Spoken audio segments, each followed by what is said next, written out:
My mother-in-law poured something strange into my drink when she thought I wasn't looking. "Special cocktail for my favorite daughter-in-law," she said with a smile. I thanked her and discreetly switched glasses with her husband, who had never missed a chance to belittle my work. 45 minutes later, everything changed. My name is Savannah Lane, 34 years old. I'm an independent documentary filmmaker based in Santa Fe, New Mexico. I've built my career from the ground up, covering everything from grassroots climate movements to indigenous land rights, the kind of projects that don't always make headlines, but they matter. And I'm good at it. But to my in-laws, especially Lorraine, none of it has ever been good enough. "How's the little film hobby coming along?" Malcolm, my father-in-law, would ask during dinner, his tone just sharp enough to cut.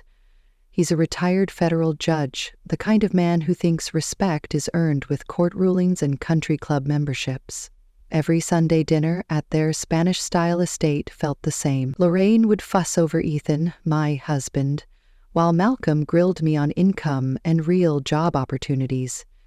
Ethan would squeeze my hand under the table, a silent apology for the family he couldn't change.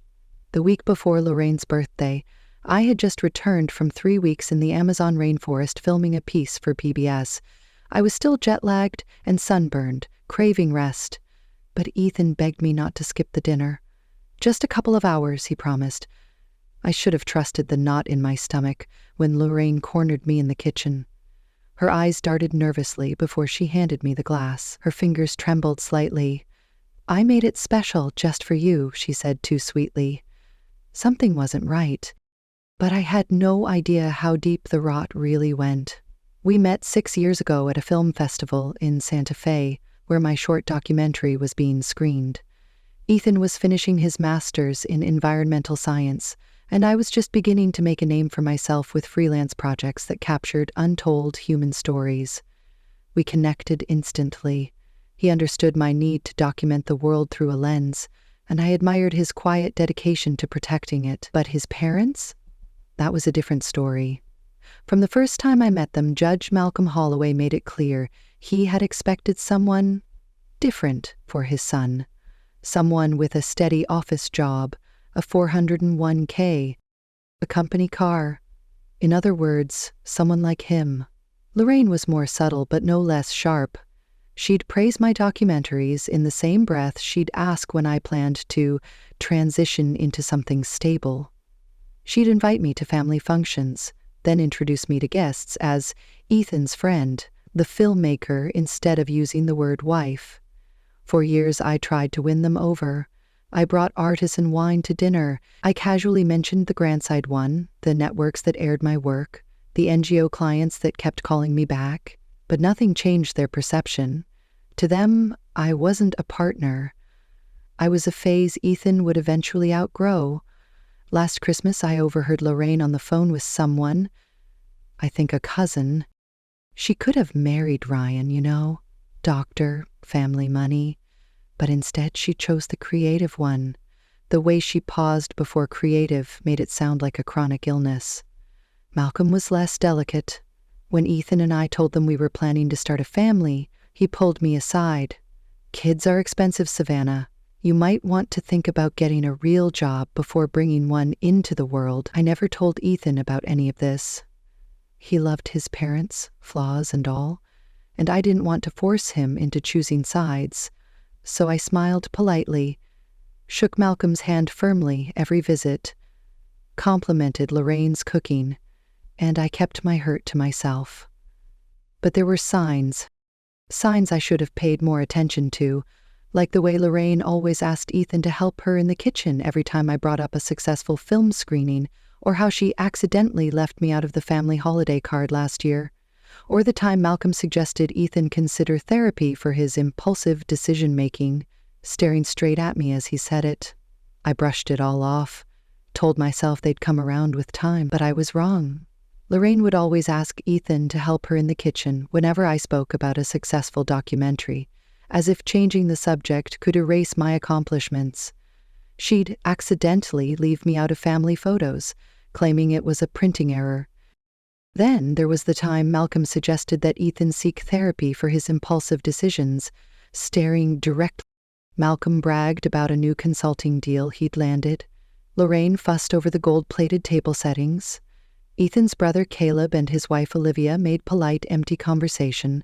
I sipped my ginger ale and quietly counted the minutes until we could leave.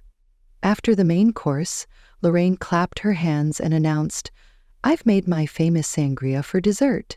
She disappeared into the kitchen, and I offered to help carry glasses. That's when I saw it.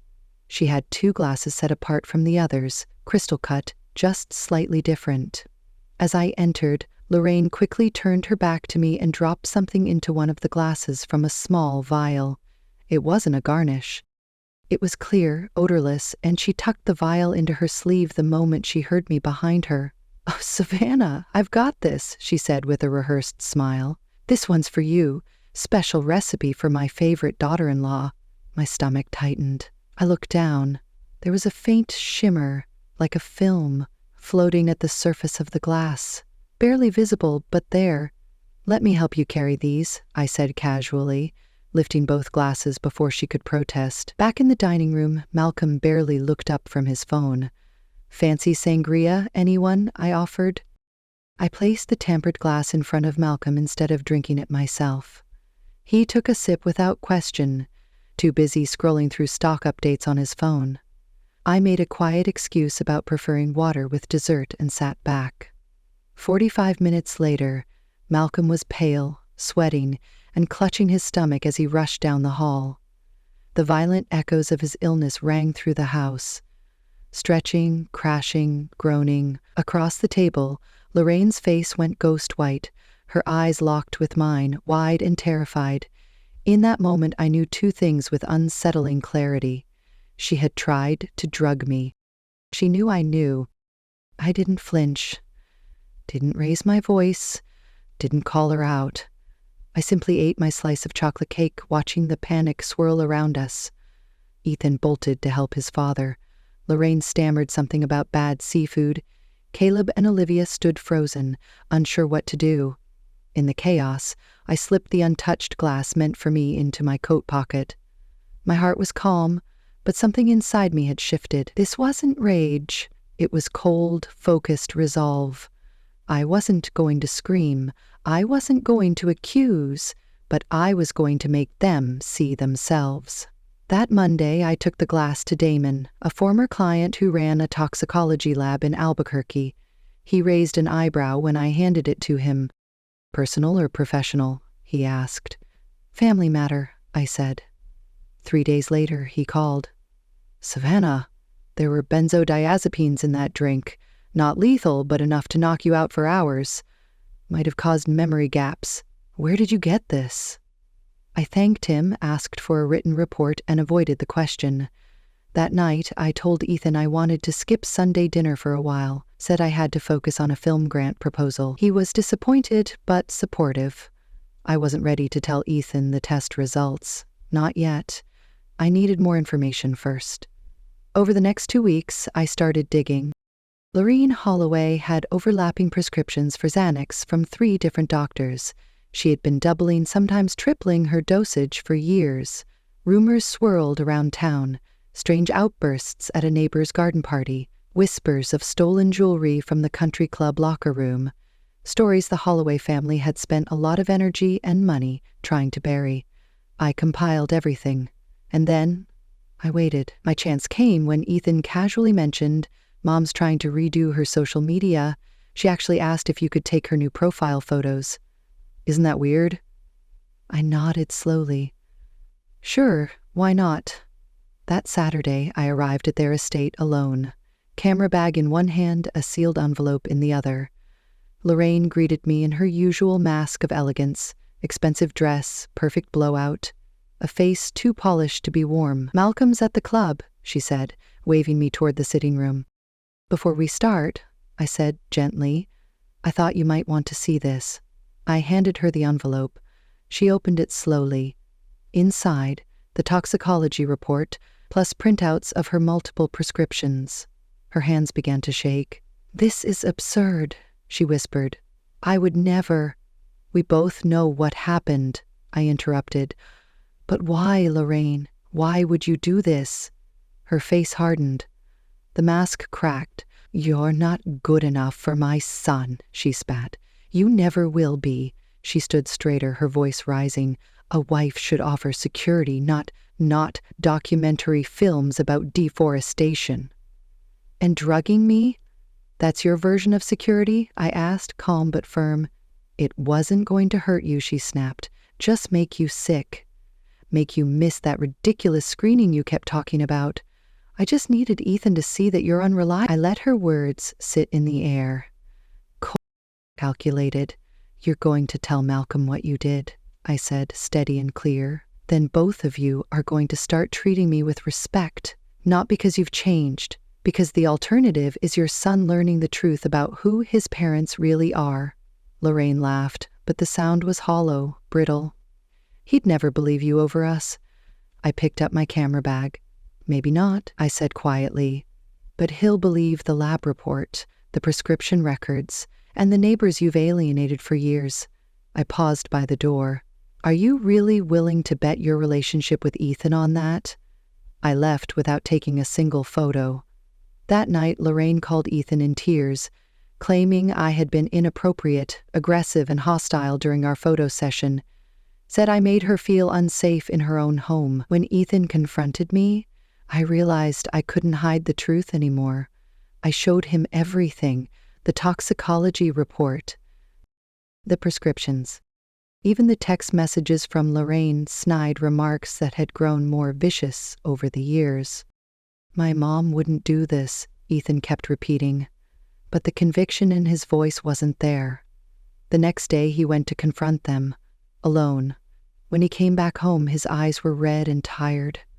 "My father says it's all a misunderstanding," he said quietly. "That you're just trying to create distance between me and my family because you're insecure about your career." I just nodded. I had expected this.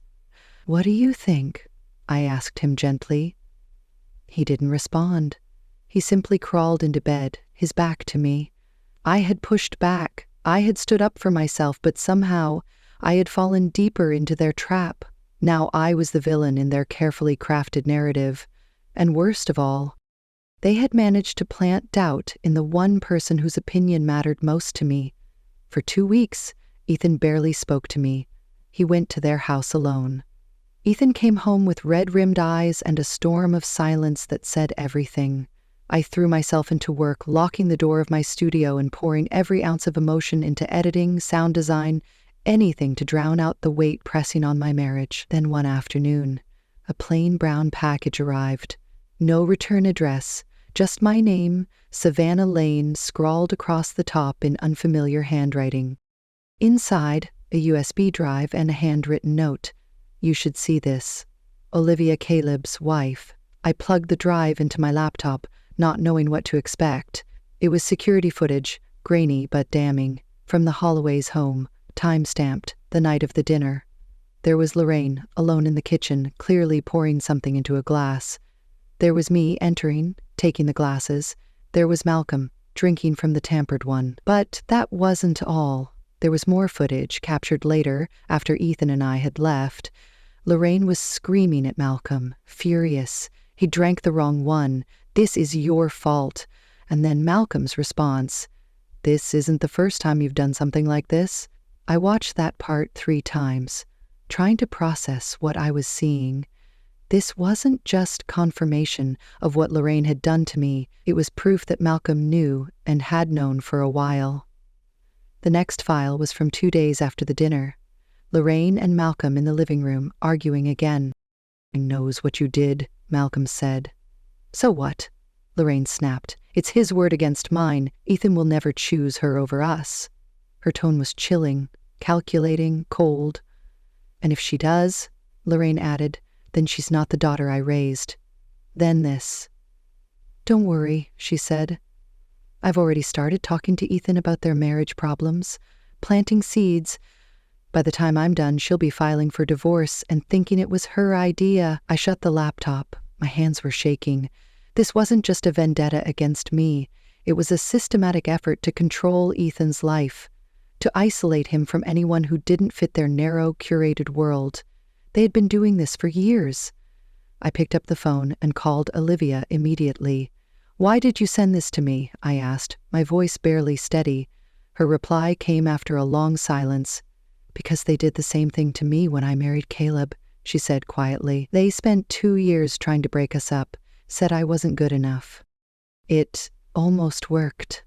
Why didn't you tell us?" "Caleb doesn't know," she admitted. "He worships his father. Believes everything Malcolm says. I tried, but he kept saying I was paranoid." She paused. "I just couldn't watch them do it to you, too." The next morning, a text lit up my phone. "Malcolm, we should talk, just the two of us. No Ethan." I agreed. We met at his private legal club, all mahogany paneling and cigar smoke. He was waiting in a closed lounge, bourbon in hand, casual in his tailored sweater. "Savannah," he began smoothly, "families are complicated. My wife, she can be difficult, but she's protective. She means well." "Drugging someone is meaning well?" I asked, unblinking. He waved it off. "A misunderstanding. Lorraine takes anxiety medication. She probably just mixed up the glasses." "I have the security footage," I said. His whole demeanor shifted. The mask fell. His expression went flat, cold and calculated. "What do you want?" he asked sharply. "Money? Is that what this is about?" I stared at him. "I want you both to leave us alone. Stop manipulating Ethan. Stop trying to convince him I'm not good enough." Malcolm leaned forward slowly. "You think this is the first time we've dealt with someone like you? People who attach themselves to our family name?" He laughed quietly. "Ethan always comes back. He always has. Ask him about Ryan, the fiancé before you." My stomach turned. "What are you talking about?" He smirked. "He was a good man. Dr. Kind. We didn't like his background, so we helped Ethan see the truth, planted a little doubt. It took us 6 months, but eventually, he walked away." I felt ice slide through my veins. They had done this before. Deliberately, strategically, ruthlessly, and now they were trying to do it again. To me. "She broke it off, came home crying to Daddy," Malcolm said smugly. Then he added with a smirk, "History repeats, Savannah." On the drive home, my hands trembled as I dialed a number I hadn't called in years. "Maya." Ethan's college roommate picked up. "Do you remember Ryan?" I asked. "Oh, God," she said immediately. "That was awful. He was perfect for Ethan. Kind, grounded, completely in love with him." She hesitated. "But his parents, they convinced Ethan Ryan was cheating. They even planted fake messages, emails. Ryan tried to explain, but by then, Ethan didn't trust him anymore. He walked away heartbroken." The pattern was undeniable now. This wasn't about me. This was about control. Complete control over Ethan's life, and anyone who threatened that control was carefully, methodically cut out. I didn't confront Ethan right away. Instead, I began gathering every piece of evidence I could. I tracked down Ryan, who was hesitant at first, but when I explained what was happening, he sent me old emails, ones he'd written to Ethan during their breakup, clear proof of how Lorraine and Malcolm had systematically sabotaged their relationship. I reached out to other ex-boyfriends, old friends of Ethan's who had disappeared from his life. One by one, they confirmed what I had already begun to fear. Anyone who encouraged Ethan's independence, anyone who didn't conform to his parents' image, had been slowly pushed away. Olivia came through again, too. She brought me more security footage. This time of Lorraine and Malcolm discussing their plans for Ethan and me. "Once they divorce," Malcolm said in one clip, "we'll convince her to move back home. She can run the foundation, meet someone more suitable." It made my skin crawl. I compiled everything into one organized, devastating drive. Then I invited Caleb and Olivia over for dinner, without telling Ethan why. After we finished eating, I dimmed the lights, connected my laptop to the TV, and said, "There's something you both need to see." For the next hour, they watched. Every clip, every document, every email and text. Ethan sat frozen, his face pale and unreadable. Caleb shook his head over and over, muttering, "That's not my parents. That's That can't be them. But deep down, I think we all knew it was. When the final video ended, Ethan turned to me, his eyes full of tears, his voice trembling. "Why didn't you tell me sooner?" I looked at him gently. "Because I needed you to see it for yourself. Not just what they did to me, but what they've been doing to you your entire life." Beside us, Caleb stood up, his voice rising with anger. This is fake. You edited these videos. My parents would never do this." But Olivia gently touched his arm. "They did it to us too, Caleb. Why do you think they suddenly started acting like they loved me after I had James?" Her voice cracked. "It wasn't acceptance, it was leverage." Caleb's face went pale. "You never told me." "I tried," she whispered. "You just wouldn't listen." That night, after the guests left and the house fell quiet, Ethan slipped into bed beside me. He didn't say much at first, just lay there in the dark. Then softly, "I need time to process all this. But I believe you, and I'm sorry I ever doubted you." The next morning, Lorraine called. Ethan put her on speaker. "Darling," she said cheerfully, "I was thinking you should come stay with us for a while. Your father and I are worried. Marriage is hard. Sometimes a little space gives clarity." "Mom," Ethan cut her off, "I've seen the videos." A long silence followed. "What videos?"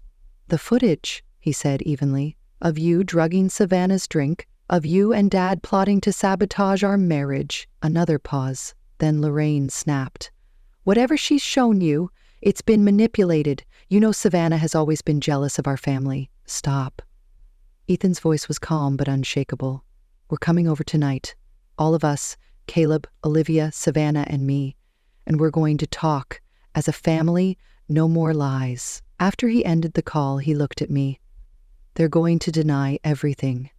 They're going to try to twist it around and make it about you." I nodded. "I know. So? What's our plan?" For the first time in weeks, I smiled.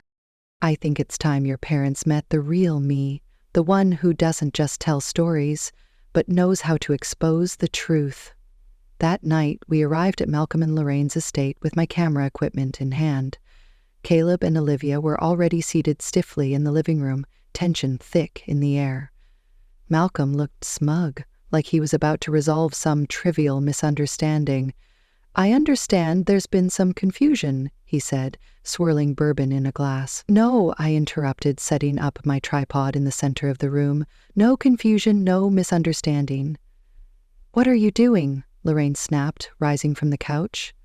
"I'm documenting this conversation," I replied evenly, "for the family archives."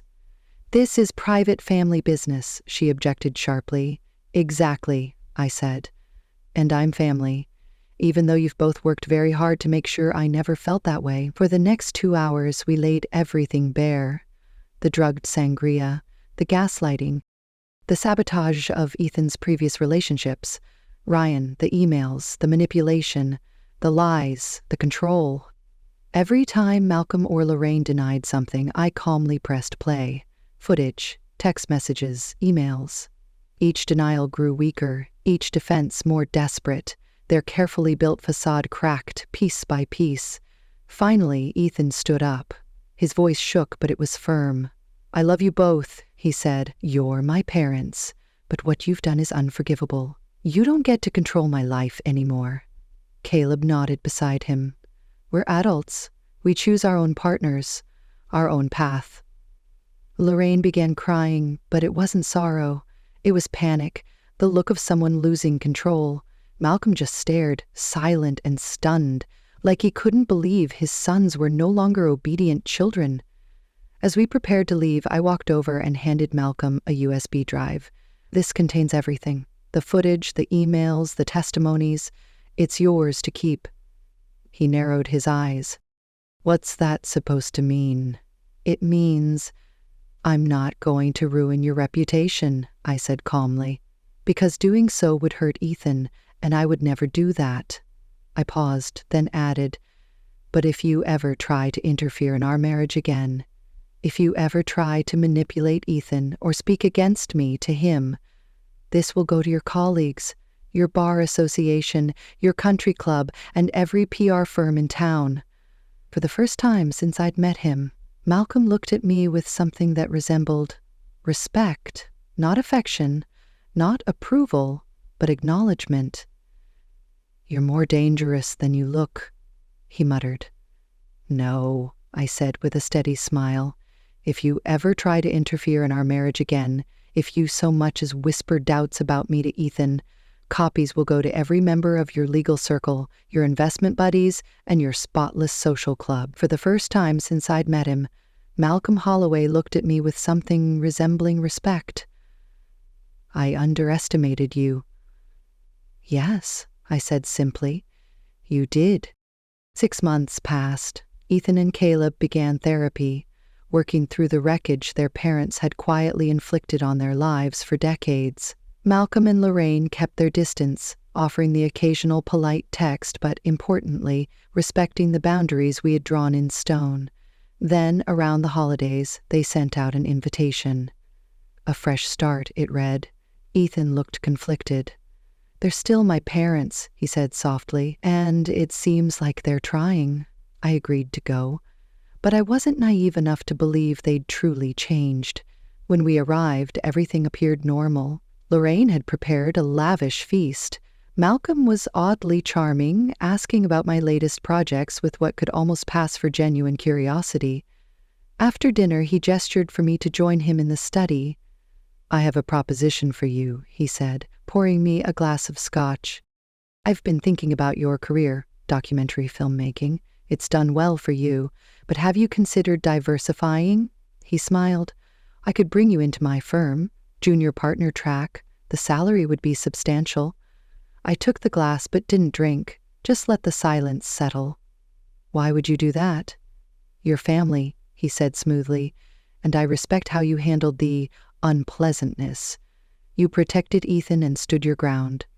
That's what a real woman does." I set the glass down, untouched. "I appreciate the offer," I said, "but no."